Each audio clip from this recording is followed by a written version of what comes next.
हर हर महादेव। श्री शिवाय नमस्तभ्यम। मैं आप सब लोगों को रुक्मिणी विवाह की कथा सुनाने जा रही हूँ। कथा सुनने से पहले लाइक कर देना, कृपया चैनल सब्सक्राइब कर देना।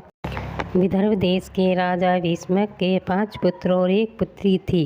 पुत्री का नाम रुक्मिणी था, जो समकालीन राजकुमारियों में सर्वाधिक सुंदर और सुशील थी।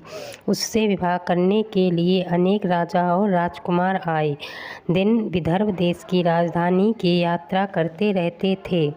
उन दिनों कृष्ण के रूप, सौंदर्य, गुणों और पराक्रम की कथाएं समस्त भारत खंड में गूंज रही थीं।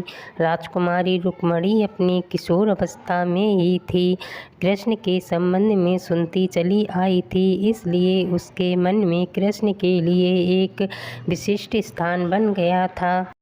फिर जब वह युवती बन गई तो उसने अनुभव किया कि तीनों लोक में कृष्ण से श्रेष्ठ वर उसके लिए कोई नहीं हो सकता। इसलिए उसने मन ही मन कृष्ण को अपना पति मान लिया। रुक्मिणी के पिता और माता भी चाहते थे कि उनकी पुत्री का विवाह कृष्ण के साथ हो, लेकिन रुक्मिणी के बड़े भाई रुक्मी की मित्रता शिशुपाल और जरासंध जैसे उन राजाओं के साथ थी जो कृष्ण को अपना सबसे बड़ा शत्रु मानते थे। उन राजाओं को कृष्ण के हाथों कई बार पराजय का सामना करना पड़ा था, फिर भी उनकी शत्रुता की आग बुझ नहीं पाई थी।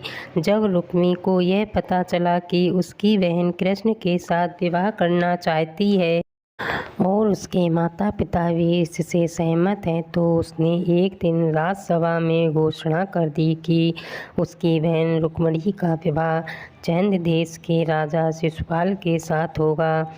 इस घोषणा के साथ ही उसने अपने पिता भीष्मक को धमकी दे डाली कि अगर उन्होंने उसकी घोषणा का विरोध किया तो वह उन्हें राज सिंहासन से हटाकर राज्य पर अधिकार कर लेगा और फिर जबरदस्ती रुक्मिणी का विवाह शिशुपाल के साथ कर देगा। राजा भीष्मक को अपने राज्य जाने की तो उतनी चिंता नहीं थी जितनी चिंता अपनी प्रजा के कल्याण की थी। वह अच्छी तरह जानते थे कि रुक्मी के राजा बनते ही राज्य की वही हालत हो जाएगी जो शिशुपाल और बाणासुर जैसे अत्याचारी और निरंकुश राजाओं के साथ की है। यह सब सोचकर उन्होंने रुक्मिणी की घोषणा का विरोध नहीं किया। रुक्मी ने उसी समय कुल पुरोहित से विवाह की तिथि निश्चित कराई और शिशुपाल के पास संदेश भिजवा दिया कि वह अपने मित्र राजाओं को बारात में लेकर आए और राजकुमारी रुक्मिणी को विवाह कर ले जाए। जब रुक्मिणी को अपने बड़े भाई की इस करतूत का पता चला तो वह बहुत दुखी हुई। उसने मन ही मन कृष्ण को अपना पति मान लिया था और यह हाल कन्याओं के धर्म के विरुद्ध था कि जिसे वह पति के रूप में वरण कर ले। उसके होते हुए किसी दूसरे व्यक्ति को अपना पति बनाए सोच विचार करने के बाद उसने अपने एक विश्वस्त ब्राह्मण को बुलाया और उससे कहा कि वे द्वारका में कृष्ण के पास जाए और उन्हें यह संदेश दे दे कि रुक्मिणी वर्षों पहले से उनका अपने पति के रूप में वरण कर चुकी है, लेकिन उसका बड़ा भाई रुक्मी बलपूर्वक उसका विवाह शिशुपाल के साथ करा देना चाहता है। इसलिए कृष्ण आए और उसका हरण करके ले जाए। यदि वह न आए तो वह अपने पति के रूप में वरण कर चुकी है, लेकिन उसका बड़ा भाई रुक्मी बलपूर्वक उसका विवाह शिशुपाल के साथ कर देना चाहता है। इसलिए कृष्ण आए और उसका हरण कर ले जाएं। यदि वह न आए तो वह अपने प्राणों का अंत कर देगी। रुक्मिणी का संदेश लेकर ब्राह्मण उसी समय द्वारका की ओर चल दिया और कुछ दिनों बाद द्वारका में पहुंच गया। जब कृष्ण को उस ब्राह्मण द्वारा रुक्मिणी का संदेश मिला तो कृष्ण ने उसे वचन दिया कि भले ही शिशुपाल जरासंध आदि राजाओं की विशाल सेनाओं से उन्हें भीषण युद्ध क्यों न करना पड़े, वह उसे उन सबके बीच से उठा लाएंगे। कृष्ण ने उसी समय अपने सारथी को रथ तैयार करने की आज्ञा दी और ब्राह्मण को साथ लेकर कुंडनपुर की ओर चल पड़े। कृष्ण के जाते ही बलराम को उनके कुंडनपुर जाने की सूचना मिल गई। उन्होंने यादवों की सेना की एक शक्तिशाली टुकड़ी को अपने साथ चलने का आदेश दिया और द्वारका से इतनी तेजी से प्रस्थान किया कि वह भी सेना सहित कृष्ण के पीछे पीछे ही कुंडनपुर पहुंच गए। कृष्ण और बलराम के पहुंचने से पहले ही शिशुपाल अपने साथी राजाओं की विशाल सेनाओं के साथ कुंडनपुर पहुंच चुका था। शिशुपाल के मित्र जरासंध, शाल्ब, पौंड्रक, दंत, बखद और बिठूरथ आदि अनेक राजाओं की कई अथॉरिटी सेना बारात में सम्मिलित थी।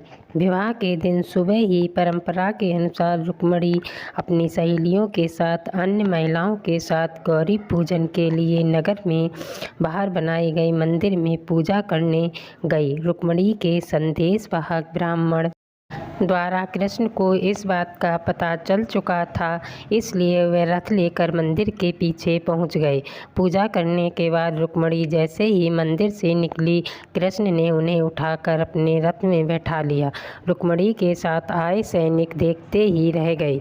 जब शिशुपाल और उसके साथी राजाओं को रुक्मिणी हरण का समाचार मिला तो वे अपनी अपनी विशाल सेना लेकर कृष्ण को पकड़ने के लिए चल दिए। रुक्मिणी का बड़ा भाई रुक्मी भी अपने चारों भाइयों और अपनी सेना के साथ कृष्ण के पीछे पीछे चल दिया। नगर से कुछ दूर निकलते ही यादवों की सेना दिखाई देने लगी। अपने पीछे आती हुई सेनाओं को देखते ही बलराम ने अपनी सेना को आदेश दिया कि आक्रमणकारी सेनाओं को खदेड़ कर भगा दो। यादव सेना के सैनिकों ने पलटकर आक्रमणकारी सेनाओं की भीषण बाण वर्षा का उत्तर देना आरंभ कर दिया। देखते ही देखते भीषण संग्राम होने लगा। यदुवंशियों की थोड़ी सी सेना ने शिशुपाल, जरासंध और उनके साथी राजाओं की विशाल सेनाओं पर इतनी भयंकर बाण वर्षा की कि वे सिर पर पांव रखकर भागने लगीं। अपनी सेनाओं का संहार होते और उन्हें भागते देख शिशुपाल और उसके साथी राजा भी अपने प्राण बचाकर भाग गए। शिशुपाल और उसके साथी राजाओं की सेनाओं को पीठ दिखाकर भागते देख रुक्मी के क्रोध की सीमा ना रही। वह अकेला ही कृष्ण का पीछा करने लगा। कृष्ण रुक्मी से युद्ध करना नहीं चाहते थे, लेकिन जब रुक्मी ने अशब्द कहते हुए उन पर आक्रमण कर दिया तो विवश होकर कृष्ण को शस्त्र उठाने पड़े। उन्होंने पलक झपकते ही रुक्मी के रथ के घोड़ों और सारथियों को मार डाला।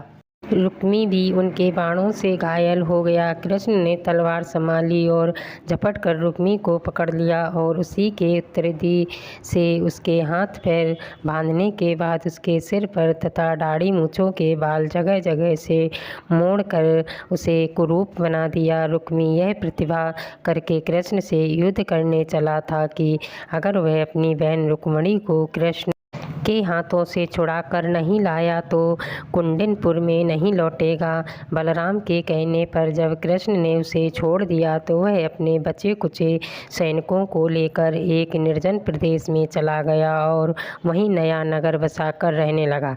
कृष्ण रुक्मिणी को लेकर विजयी यादव सेना के साथ द्वारकापुरी लौट आए, जहाँ विधि पूर्वक उनका विवाह रुक्मिणी के साथ कर दिया गया। इस कहानी को सुनकर लाइक कर देना, कृपया चैनल सब्सक्राइब कर देना। धन्यवाद।